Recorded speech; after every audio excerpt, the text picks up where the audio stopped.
Bonjour les amis, bienvenue sur la chaîne pour ce nouveau débrief, un nouveau débrief sur l'Olympique de Marseille. Malheureusement, j'ai envie de dire, voilà, je suis vraiment abattu, mon club me rend triste de semaine en semaine. Et voilà, mais bon, on est quand même là pour en parler parce que c'est important.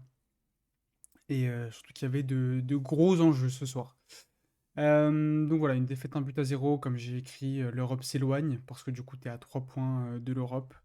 À condition bien sûr que en plus l'OL perde la finale de Coupe de France contre le PSG.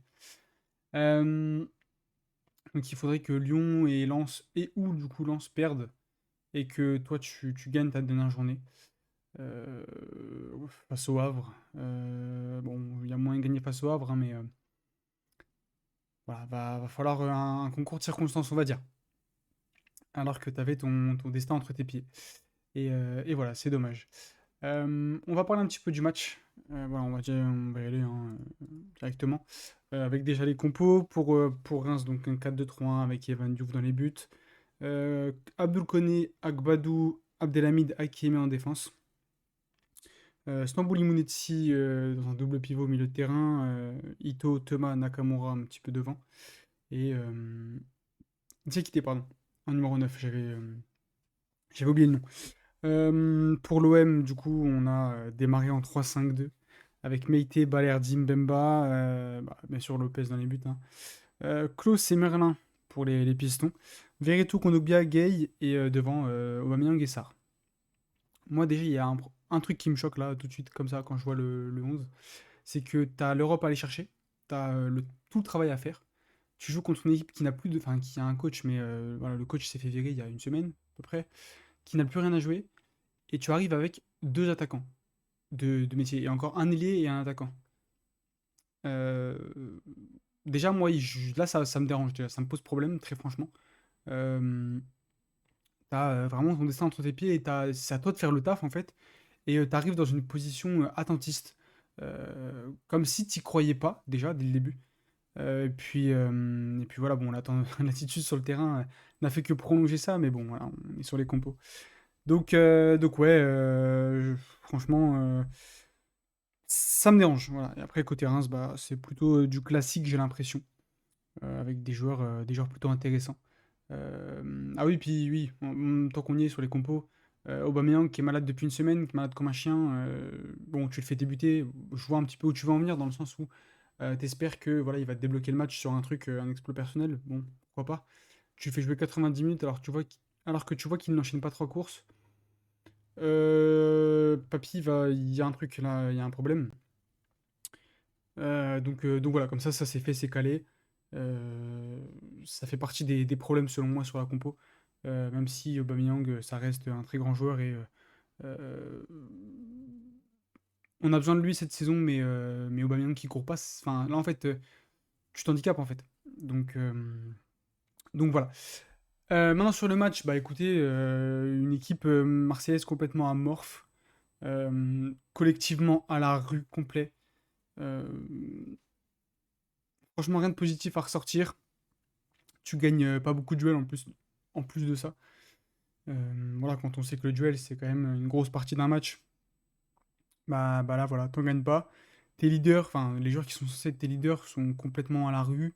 T'as en plus Aubameyang qui est censé être ton leader, comme j'ai dit, qui était malade quand je n'ai pas trois courses. Bon.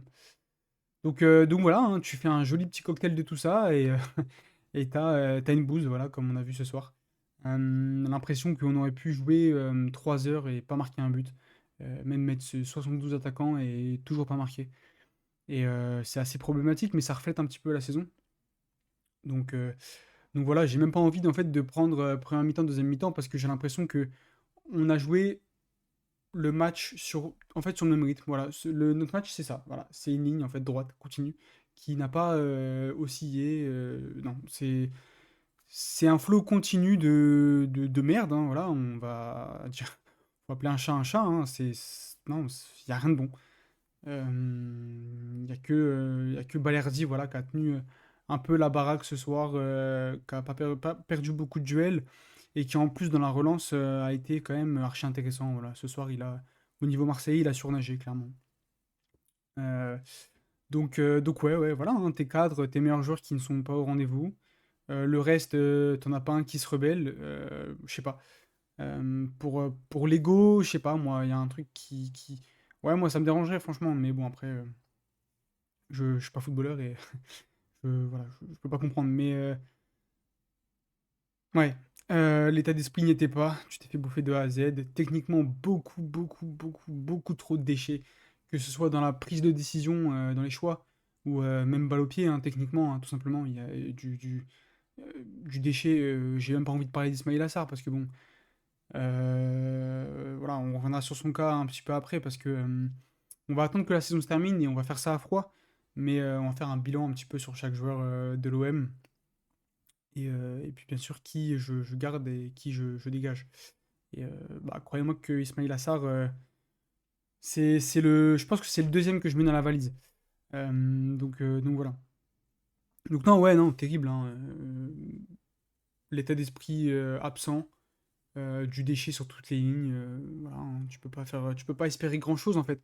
À partir du moment où tu mets aucun ingrédient, bah tu peux pas espérer marquer, tu peux pas espérer gagner. Donc voilà, comme j'ai dit, j'ai l'impression de jouer, de pouvoir jouer 3 heures sans marquer. Et franchement, c'est frustrant parce que tu sens que tu as du matériel, tu sens que, voilà, Veretout, tout ça c'est intéressant, mais ouais, ça marche peut-être aussi un petit peu de fatigue physique, je sais pas. J'en sais rien, mais bon, en même temps, si physiquement déjà tu fais jouer tes gens malades, voilà. Donc ouais, un problème déjà au niveau de la compo, aussi. Tu pars en 3-5-2 avec deux attaquants, même si, voilà, je sais pas, sans faire le gogol, évidemment, t'as tes deux pistons qui vont monter, t'as Veretout qui va se projeter, ok, mais tu peux pas en fait partir avec Pape Gueye et Kondogbia déjà sur le terrain. Pape Gueye aussi, j'en parlerai parce que en fait, t'as pas l'impression qu'il a envie d'être là, en fait, tout c'est aussi simple que ça.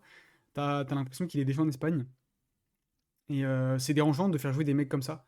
Franchement, j'aurais préféré faire jouer un petit du centre qui a la dalle et qui va courir, même s'il est peut-être moins bon. Plutôt que ce mec. Donc ouais.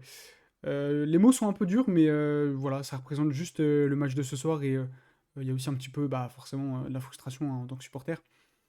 Et là, pour le coup, je suis peut-être pas complètement objectif, mais voilà, c'est juste mon ressenti et voilà. Par contre, côté Reims, voilà, l'inverse. Du mordant, des duels gagnés, des transitions plutôt bien jouées d'ailleurs. Tu sens pas une équipe voilà, en totale confiance, forcément, avec les résultats récents, etc. Tu peux pas être en totale confiance. Mais tu sens une équipe qui joue crânement sa chance. Elle a plus rien à jouer de toute façon. Donc voilà, ils ont joué les coups à fond. Ils ont d'ailleurs plutôt bien joué les coups, j'ai trouvé. Ils auraient pu marquer d'ailleurs plus d'un but, hein. Il y a une barre, je crois. Il y a des occasions. Enfin, Kadra, il envoie une frappe aussi qui passe pas loin. Enfin, il y a pas mal d'occasions. Je sais pas si éventuellement, si je vais dans les statistiques, ouais, ils sont à 0,90. L'OM est à 1,79, n'empêche mine de rien. Ouais, bon, t'as eu des situations, mais en fait, j'ai jamais eu l'impression que t'as eu le surplus d'envie, le truc, pour aller juste mettre la balle au fond, quoi. Donc ouais, comme je disais, côté Reims, beaucoup plus intéressant. Rien que déjà de gagner ces duels, en fait, que ce soit au milieu de terrain ou derrière, déjà, pour moi, c'est déjà 40-45% de ton match et peut-être même 50. Et voilà, le Stade de Reims l'a fait et a bien joué les transitions.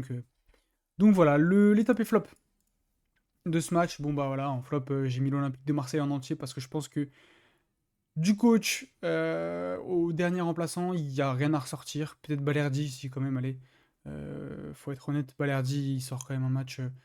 Euh, le seul qui a eu un petit peu l'envie de se rebeller, j'ai l'impression. Le reste, je pense que si on me demande de faire la liste qui je garde, qui je dégage, cet été, je dégage tout le monde sauf Balerdi.